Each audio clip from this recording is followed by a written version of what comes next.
अस्सलाम वालेकुम स्टूडेंट्स। आज हम स्टार्ट करेंगे unit number 12 line by sector and angle by sector.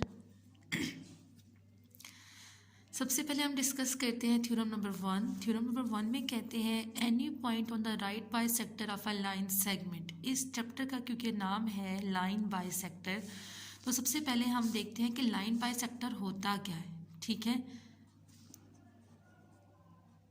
सबसे पहले हम देखते हैं कि लाइन बाय सेक्टर क्या होता है। एक हमारे पास होता है लाइन, एक हमारे पास होता है लाइन सेगमेंट। ठीक है, अब लाइन के बारे में हम जब बात करते हैं तो हम जो वैसे भी अपनी किसी भी टॉपिक के एंड पे हम एक एंडिंग लाइन ड्रॉ करते हैं, जिसको हम इस तरह से ड्रॉ करते हैं। ठीक है, हम हर टॉपिक के एंड पे एक लाइन ड्रॉ करते हैं ना, जिसे हम कहते हैं एंडिंग लाइन ड्रॉ कर दें। तो एंडिंग लाइन हम ऐसे ड्रॉ करते हैं, तो इसका मतलब होता है कि यहाँ पे हमने लाइन ड्रॉ की है और लाइन के एंड पे हम इस तरह से लगाते हैं। इसका मतलब होता है कि ये लाइन यहाँ से भी यहाँ से भी आगे चलती जा रही है, यहाँ से भी आगे चलती जा रही है। इट्स मीन कि लाइन कभी भी स्टॉप नहीं होती, तभी हम इसके एंड पे इस तरह से एरो लगा देते हैं। इस एरो का मतलब है कि लाइन कॉन्टिन्यू है, इस साइड से भी और इस साइड से भी। बट हम जब बात करते हैं लाइन सेगमेंट की, लाइन सेगमेंट का मतलब होता है पार्ट, यानी कि हमने जो लाइन ड्रॉ की है हम उसमें से कोई भी पार्ट ले लेते हैं। फॉर एग्जांपल मैंने एक लाइन ड्रॉ किया और मैं उसका इतना सा पार्ट ले लेती हूँ, इतना सा पार्ट लेके मैं यहाँ पे ड्रॉ कर देती हूँ कि ये मैंने लाइन थी, लाइन में से मैंने एक पार्ट लिया जिसको मैंने क्या कह दिया, लाइन सेगमेंट कह दिया। अब लाइन सेगमेंट मेरे पास क्या होती है, एक पार्ट होता है। किसका? लाइन का एक पार्ट होता है और लाइन सेगमेंट के 2 एंड पॉइंट होते हैं, बट लाइन के कोई भी एंड पॉइंट नहीं होता, क्योंकि लाइन कभी भी एंड नहीं होती। यहाँ तक आई एम श्योर कि आपको बात क्लियर होगी कि लाइन कभी एंड नहीं होती और लाइन सेगमेंट के 2 एंड्स पॉइंट होते हैं। अब हम बात करते हैं लाइन बाय सेक्टर की। तो लाइन बाय सेक्टर, अब बाय सेक्टर का मतलब क्या होता है? बाय मीन टू,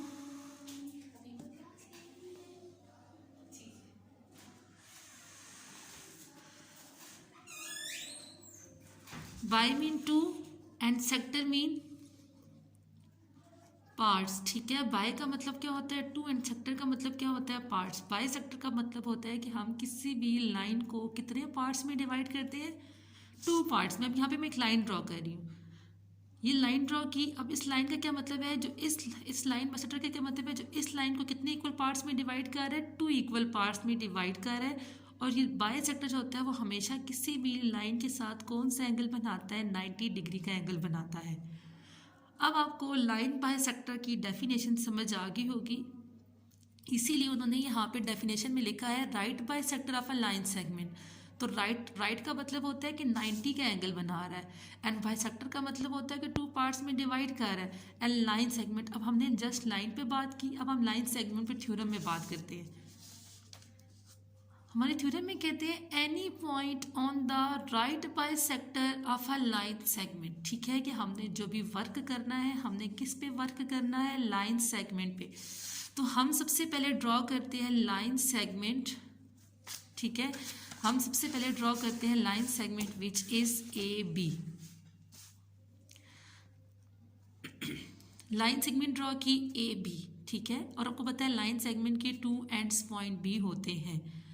अब क्योंकि आपको पता है कि थ्योरम का जो गिवन होता है वो हम खुद से लिख सकते हैं, क्योंकि ज्योमेट्रिकल डायग्राम में हम ड्रॉ करते हैं, तो हम सबसे पहले ये लिख सकते हैं draw line segment A B. ठीक है, हम पे डिपेंड करता है कि हम थ्योरम का गिवन क्या लिखते हैं। हम थ्योरम का गिवन खुद से लिख सकते हैं draw a line segment which is A B. और लाइन सेगमेंट के ऊपर हम ऐसे ड्रॉ करते हैं। अगर हम लाइन की बात करते हैं तो लाइन के लिए हम कोई भी अगर हम बना रहे तो हम उसके ऊपर इस तरह से सिंबल ड्रॉ कर देते हैं। ये सिंबल लाइन को शो करता है और ये सिंबल लाइन सेगमेंट को शो करता है। क्योंकि हमने लाइन सेगमेंट ड्रॉ किया, देन हमने इस वजह से इसके ऊपर हमने इस तरह से ड्रॉ किया। अच्छा, नेक्स्ट कहते हैं कि आपने क्या लेना है? राइट बाय सेक्टर लेना है। किसका? लाइन सेगमेंट का। तो राइट बाय सेक्टर की डेफिनेशन के अकॉर्डिंग आपको पता है कि एक लाइन होती है जो किसी भी दूसरी लाइन को 2 इक्वल पार्ट्स में डिवाइड करती है, और बाय सेक्टर मतलब दरमियान में से कट करती है। तो ये मैंने ड्रॉ कर दिया इसका बाय सेक्टर, और इसको मैंने नाम दे दिया which is L and M.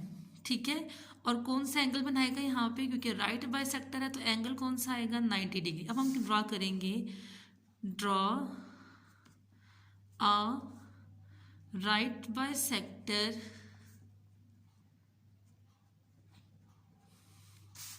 L M.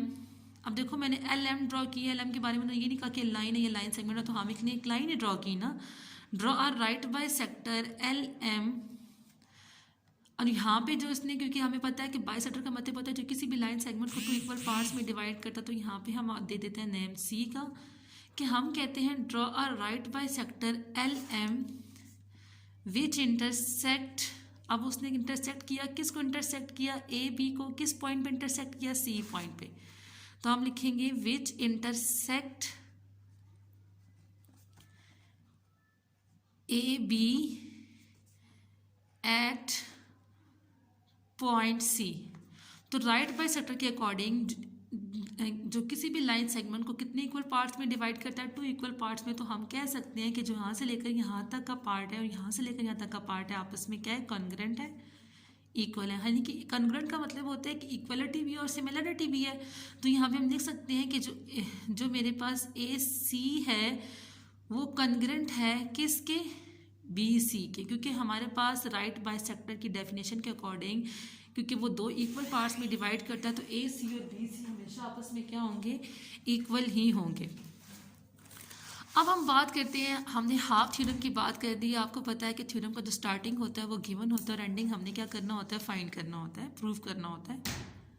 हमने ये ड्रॉ कर लिया right bisector of a line segment. अब हमने क्या करना है, उन्होंने कहा है कि any point on the right bisector, कि राइट बाइसेक्टर पे आपने कोई भी पॉइंट ले लेना, ठीक है, एनी पॉइंट। अब राइट बाइसेक्टर मेरे पास एल एम है और इस एल एम पे हम कोई भी पॉइंट ले लेंगे, जैसे मैंने एक पी का नाम दे दिया, अकॉर्डिंग टू थ्योरम कि any point on the right bisector. तो एनी पॉइंट है तो आप पॉइंट कहीं पे भी ले सकते हैं, आप पॉइंट यहाँ कहीं पे भी ले सकते हैं। अब हम लिखेंगे एनी पॉइंट, हमने क्या नाम दिया, any point P on the right bisector, या लिख सकते हैं टेकिंग पॉइंट पी, ठीक है, taking point P on the right bisector. Okay, यहाँ तक तो हमारा गिवन कंप्लीट हो गया। अकॉर्डिंग टू थ्योरम डायग्राम भी हाफ बन चुकी है। अब हमने प्रूफ क्या करना है, कहते हैं कि जो आपने पॉइंट लिया है ना, किस पे, राइट बाइसेक्टर पे, और राइट बाइसेक्टर किसका बाइसेक्टर था, लाइन सेगमेंट का। तो कहते हैं वो जो पॉइंट लिया है इस इक्वल डिस्टेंस, यानी उसका डिस्टेंस इक्वल है किससे, फ्रॉम इट्स एंड पॉइंट, किसके एंड पॉइंट से, लाइन सेगमेंट के। अब ये लाइन सेगमेंट है ना, ये लाइन सेगमेंट के एंड पॉइंट है, तो हमने प्रूफ करना है कि जो पी पॉइंट है इसका डिस्टेंस इस ए से भी और इसका डिस्टेंस इस बी से भी क्या है, इक्वल है। तो हम यहाँ पे लिख सकते हैं कि हमने प्रूफ क्या करना है, हमने प्रूफ करना है कि जो पी ए का जो डिस्टेंस है वो कॉन्ग्रुएंट है किससे, पी बी से, क्योंकि जो पी पॉइंट है उसका डिस्टेंस इक्वल होना चाहिए लाइन सेगमेंट के एंड पॉइंट से। अब हमें पता है कि हम जो भी थ्योरम में डॉटेड लाइन से काम करते हैं वो हमारी कंस्ट्रक्शन होती है, तो हम लिख सकते हैं कि पी ए कॉन्ग्रुएंट है किसके, पी बी के। तो हमने कंस्ट्रक्शन में पी को ए से ज्वाइन, मतलब हमने पी को ए से ज्वाइन किया, पी को बी से ज्वाइन किया, तो हम अपने कंस्ट्रक्शन में लिख देंगे join P to the point A and B, ठीक है, हम अपने कंस्ट्रक्शन में लिखेंगे join P to the point A and B. अब हमें पता है कि किसी भी थ्योरम में जब भी ट्राइंगल्स बनती हैं, अब आपको दो ट्राइंगल्स बन रही हैं, एक पी सी ए और एक पी सी बी। तो किसी भी थ्योरम में जब ट्राइंगल्स बनती है तो हम ट्राइंगल्स को आपस में कंपेयर ही करते हैं। तो हम यहाँ पे लिखेंगे हम कंपेयर कर रहे हैं ए सी पी को बी सी पी से। अब दो ट्राइंगल्स मेरे पास बन रही हैं।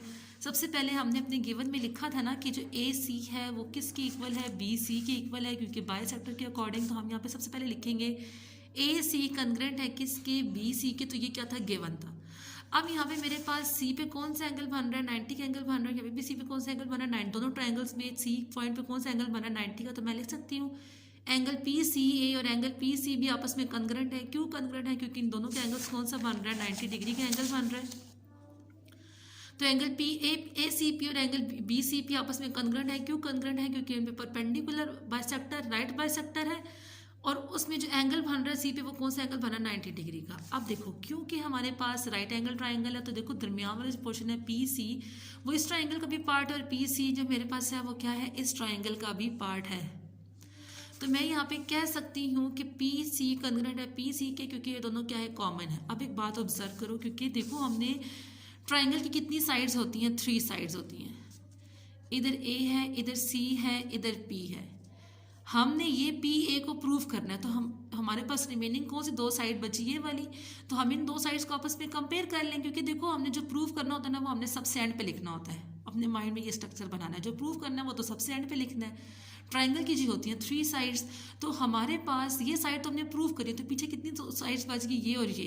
तो हम इन दोनों को आपस में कंग्रुएंट प्रूव, इसको कंग्रुएंट प्रूव करेंगे सेकंड ट्राइंगल से, इसको कंग्रुएंट प्रूव करेंगे सेकंड ट्राइंगल से, और एक एंगल बन जाता है, वो कौन सा 90, वो दोनों ट्राइंगल्स का 90 डिग्री एंगल बना है। अब देखो 2 साइड्स और 1 एंगल आपस में कंग्रुएंट है, तो इसका इट्स मीन ट्राइंगल भी आपस में कंग्रुएंट है। तो एस से एस पर रिलेट यानी साइड एंगल साइड, क्योंकि हमने 2 साइड्स लिए 1 एंगल लिया, वो भी आपस में क्या है, कंग्रुएंट है। तो इट्स मीन जब ट्राइंगल आपस में कंग्रुएंट है, तो ट्राइंगल की थर्ड साइड भी आपस में क्या होगी, कंग्रुएंट होगी। यानी कि जो पी ए है वो पी बी के क्या होगा, कंग्रुएंट होगा। तो हम यहाँ पे लिख देंगे, और इधर क्या लिखेंगे प्रूफ में, corresponding sides of a congruent triangles. ठीक है, क्योंकि कंग्रुएंट ट्राइंगल्स है तो उसकी जो साइड्स कोरोस्पोंडिंग साइड्स होगी, थर्ड साइड होगी, वो भी आपस में क्या होगी, कंग्रुएंट होगी।